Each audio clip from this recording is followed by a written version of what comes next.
नमस्कार दोस्तों, कथा मंथन में आपका स्वागत है। कथा मंथन में आज की कहानी है ठाकुर का कुआं।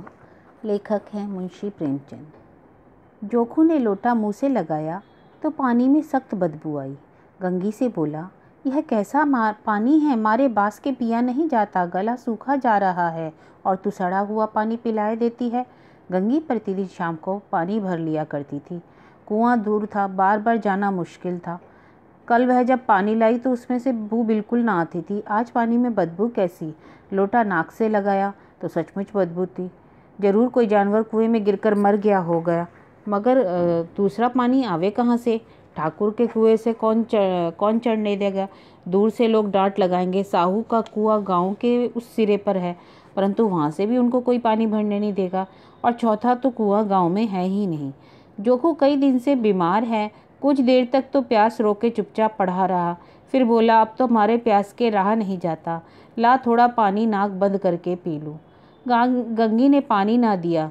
खराब पानी पीने से बीमारी बढ़ गई तो इतना तो वह जानती थी, परंतु यह न जानती थी कि पानी को उबाल लेने से उसकी खराबी जाती रहती है।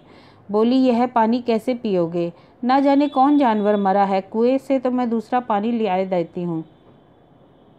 जोखू ने आश्चर्य से उसकी ओर देखा। दूसरा पानी कहाँ से लाएगी?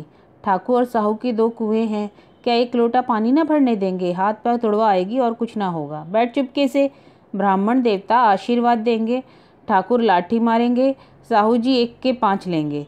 गरीबों का दर्द कौन समझे? हम तो मर भी जाते हैं तो कोई द्वारे झाँकने नहीं आता, कंधा देना तो बड़ी बात है। ऐसे लोग कुएं से पानी भरने देंगे? इन शब्दों में कड़वा सत्य था। गंगी क्या जवाब देती, किंतु उसने वह बदबूदार पानी उसको पीने ना दिया।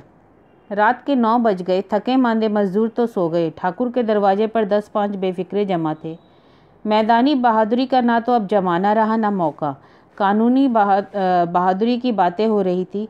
कितनी होशियारी से ठाकुर ने थानेदार की एक खास मुकदमे में रिश्वत दी और साफ निकल गए। कितनी अक्लमंदी से एक मौके के मुकदमे की नकल ले आए। सब अपनी हाँक रहे थे। इसी समय गंगी कुएं से पानी लेने पहुंची। कुप्पी की धुंधली रोशनी कुएं पर आ रही थी। गंगी जगत की आड़े बैठी मौके का इंतजार करने लगी। इस कुएं का पानी सारा गांव पीता था, किसी के लिए रोक नहीं, सिर्फ ये बदनसीब नहीं बढ़ सकते थे। गंगी का विद्रोही दिल रिवाजी पाबंदियों और मजबूरियों को पर चोटें करने लगा। हम क्यों नीच हैं? हम क्या ये लोग ऊंचे हैं इसलिए कि ये लोग गले में दागा डालते हैं? यहाँ तो जितने हैं एक से एक छठे हैं। चोरी ये करे, जाल फरेब ये करे, झूठे मुकदमे ये करे। अभी इस ठाकुर ने तो उस दिन बेचारे गरड़िए की एक भेड़ चुरा ली और बाद में मारकर खा गए। इन्हीं पंडित जी के घर में 12 माह से जुआ होता है। यही सावुओं तो घी में तेल मिलाकर बेचते हैं। काम करा लेते, मजदूरी देते, नानी मरती है। किस बात में हैं हमसे ऊँचे? हाँ, मुँह में हमसे ऊँचे हैं। हम गली गली चिल्लाते नहीं हैं कि हम ऊँचे हैं, हम ऊँचे। कभी गांव में आ जाती हूँ तो रस भरी आंखों से देखने लगते हैं, जैसे सबकी छाती पर सांप लौटने लगता है, परंतु घमंड यह है कि हम ऊंचे हैं। कुएं पर किसी के आने की आहट हुई। गंगी की छाती धक धक करने लगी। कहीं देख ले तो गजब हो जावे, एक लात भी तो ना नीचे ना पड़े। उसने घड़ा और रस्सी उठा ली और झुककर चलती हुई एक वृक्ष के अंधेरे साये में खड़ी हुई। कब इन लोगों को दया आती है किसी पर? बेचारे महंगू को इतना मारा कि महीनों लहू थूकता रहा, इसलिए कि उसने बेगार ना दी थी। उस पर ये लोग ऊंचे बनते हैं। कुएं पर 2 स्त्रियां पानी भरने आई थीं। इनमें बातें हो रही थी। खाना खाने चलें और हुक्म हुआ है कि ताज़ा पानी भर लाओ। घड़े के लिए पैसे नहीं हैं। हम लोगों को आराम से बैठे देखकर जैसे मर्दों को जलन होती है। अरे हाँ, यह ना हुआ कि कलसिया उठाकर भर लाएं, बस हुक्म चला दिया, ताज़ा पानी लाओ, जैसे हम लौंडियाँ हैं इनकी। लौंडिया नहीं तो क्या हुआ? रोटी कपड़ा नहीं पाती, 10-5 रुपये छीन झपट कर नहीं ले लेती? और लौंडिया कैसी होती है? मत लजाओ दीदी, छीन भर आराम करने से को जी तरस जाता है। इतना काम किसी दूसरे के घर कर देती, इससे कहीं आराम से रहती। ऊपर से वह एहसान मानता ही नहीं।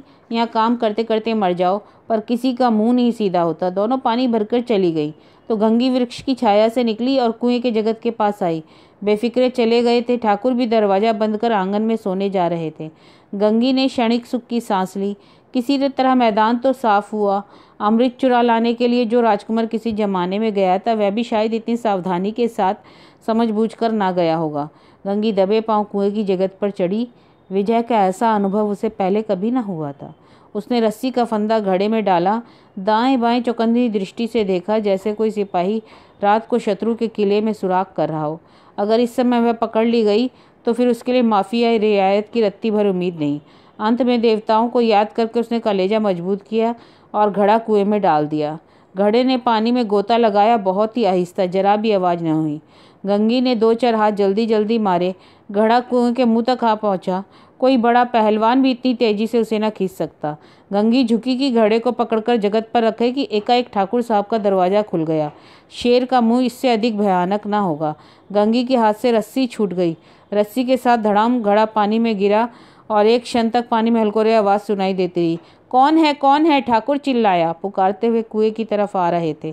गंगी जगत से कूदकर भागी जा रही थी। घर पहुंचकर देखा तो झोंकू लोटा मुंह से लगाए वही मैला पानी गंदा पी रहा था।